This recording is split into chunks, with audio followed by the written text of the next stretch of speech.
trying not to cover any of these microphones up. Good morning. I hope you've been kind of informed of the rules. That I'm going to try to get as many, if not all of you, an opportunity to ask a question. But last time we tried this, it was just kind of chaotic, people yelling. So I'd ask that you just kind of be patient with me, pay attention to the questions asked, because sometimes you guys want to ask the same question twice, and you're going to get the same answer. So help yourself get what you can out of this. I'm going to give you one question and a follow-up, okay? But before we get there, I do have some comments. First of all, I want to begin by offering our condolences to our partners at the state Department of Public Safety's tragically lost two members last night in a helicopter crash up in northern Arizona. So if you would keep them in your prayers, Colonel Glover and his team, I'm sure, would greatly appreciate it. Along the same lines, I think you all saw last night, I'm trying to speak up, not yell, because apparently I talk soft. We saw last night the family, they just hurt, understandably so. And so I really want you to know this entire team here, those behind me, and our community are hurting with you. We really just want Mom back, okay? Right now, we believe Nancy is still out there. We want her home. Our department, the Sheriff's Department, along with all of our partners at the FBI, have been working around the clock. And we just want her home and find a way to get to the bottom of all of this, just as you do. But I have other partners out there who have stepped up, and you've probably noticed them in the last few days, if not the last few hours, and you're going to see more of that. I've made a decision to contact our PCRIT team, and those of you not local, that's our Pima Regional Critical Incident Team. It's made up of law enforcement officers from this entire valley.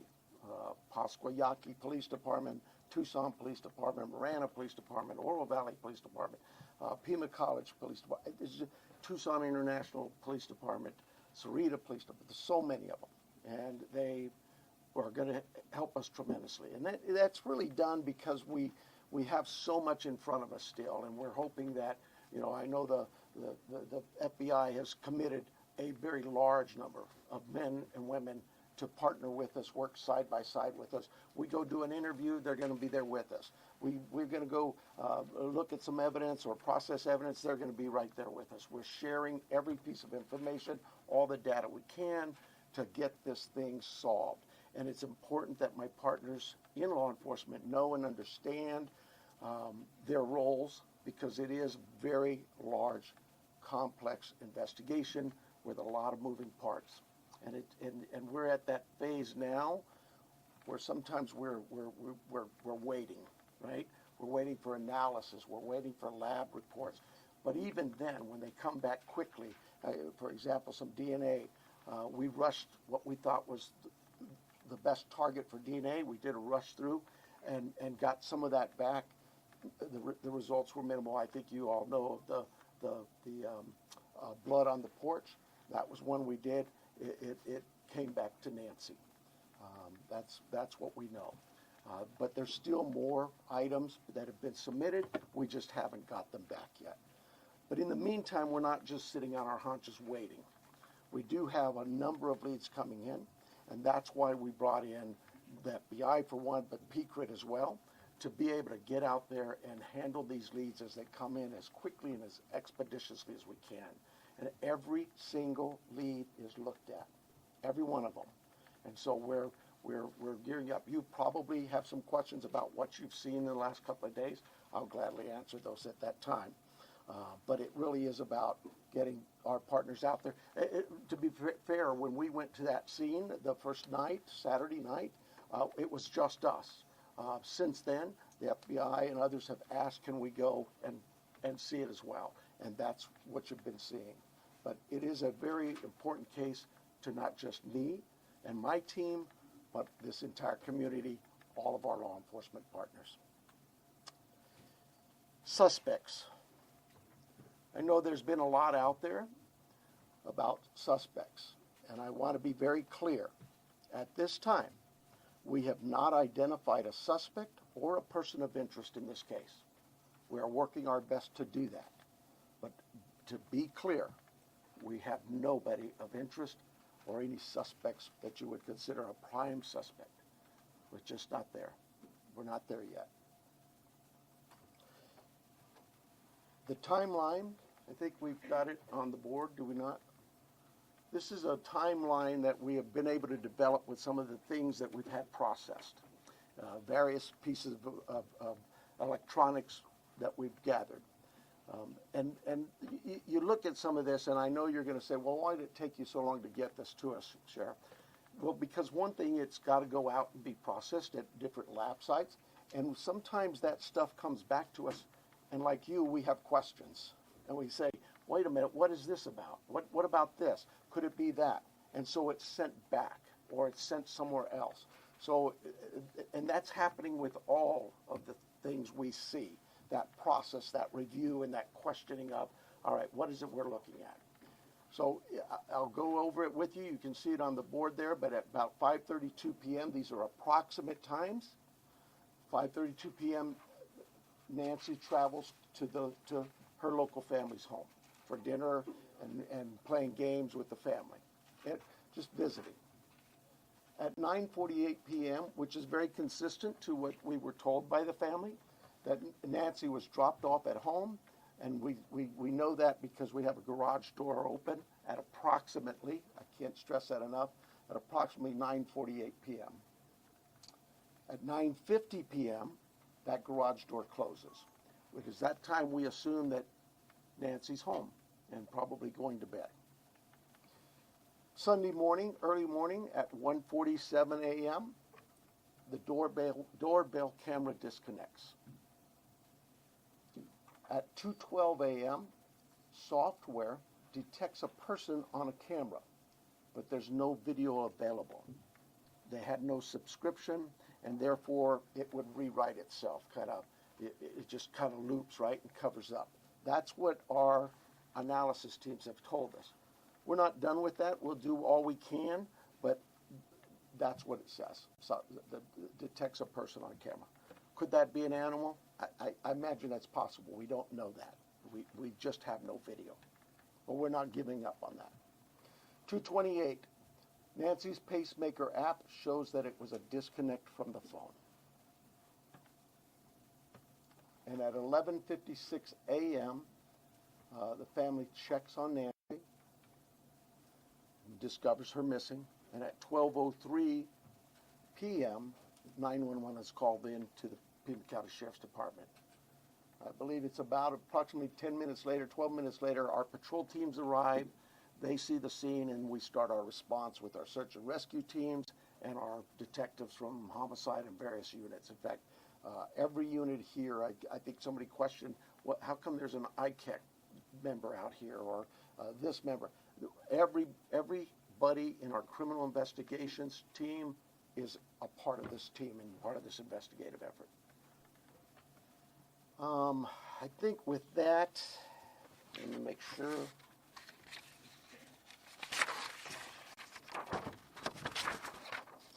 Well, I want to clarify some things that I may have already done, but yeah, I've gone over with the blood at the front door, the doorbell camera. It was removed, we know that, but we're not confirming that any cameras were smashed or destroyed around the house. I don't know where that came from, but that's something we're not confirming. The car, the car that was at the home, it's just standard investigative practices. It's part of the search warrant scene, court orders. We pull it out of there and do our scene processing with the vehicle.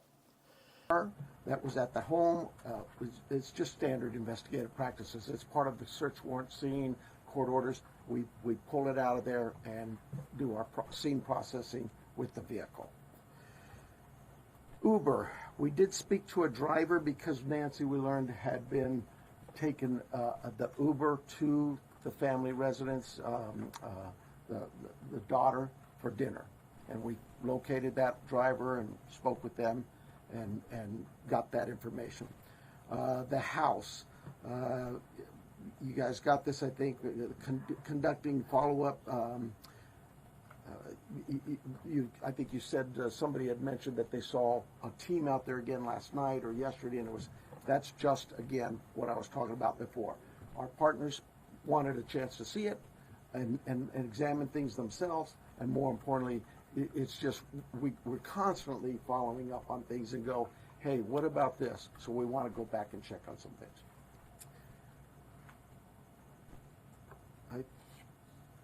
Oh, here's the other thing. Someone had mentioned there was forced entry. I have no clue where that comes from. We have been very consistent. We are not discussing that at all, whether it's forced entry or not forced entry. That is something we're just not discussing. So I don't know where anybody got that information. I think I am about done with my piece of this. I'm going to bring up here Heath Yankee, and I think you know him if you haven't been here. John Edwards is the assistant agent in charge with the FBI here at the Tucson office. Heath Yankee is the special agent in charge for the state of Arizona out of Phoenix, and he will come up and speak.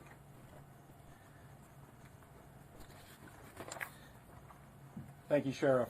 Hello, I'm Heath Yankee, the special agent in charge of the FBI's Phoenix Division. First, I want to let the Guthrie family know that our hearts are heavy for them. After seeing your message last night, it is clear that you and your family are in pain. Please know that we are doing everything to bring your mother home.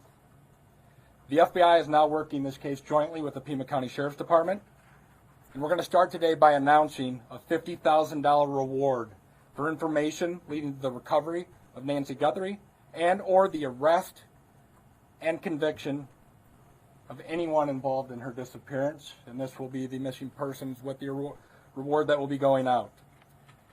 The FBI has agents, analysts, and professional staff employees working day and night with our partners at the Sheriff's Department. We have deployed additional intelligence and agents from our Phoenix office. We have brought in our Critical Incident Response Group from Quantico, Virginia. Members from our Cellular Analysis Survey team are here, and they continue to collect and process digital information. We are actively reviewing and analyzing information from all digital sources, which includes banks, social media companies, phone companies, and any other organizations where a digital footprint could have been captured. All this information provides data points and helps put the picture together. And we will be in the community continuing to conduct a thorough investigation with our partners. You heard about us out there last night. We will be back out there today. I would ask the media, give our investigators the space to do their jobs while they're out there. Next, regarding the ransom letter. We are aware of a ransom letter that was sent to the local media and then to national outlets. As with every lead, we are taking it seriously. We are in communication with the family, and while we advise and recommend from a law enforcement perspective, any action taken on any ransom is ultimately decided by the family. Thank you to those in the community that have called in tips. For anyone out there that may have information, no matter how small you think it may be, please report it. You can do so by calling 1-800-CALL-FBI or online at tips.fbi.gov. My next message is to those imposters who are trying to take advantage and profit from this situation. We will investigate and ensure you are held accountable for your actions. We have made one arrest related to an imposter ransom demand, and a complaint will be presented to a magistrate judge later today. You will get more on that from the FBI and our U.S. Attorney's Office here in Arizona when it becomes available. To anyone that may be involved, do the right thing. This is an 84-year-old grandma. This is an 84-year-old grandma that needs vital medication for her well-being. You still have the time to do the right thing before this becomes a much worse scenario for you. Please return Nancy home. Thank you.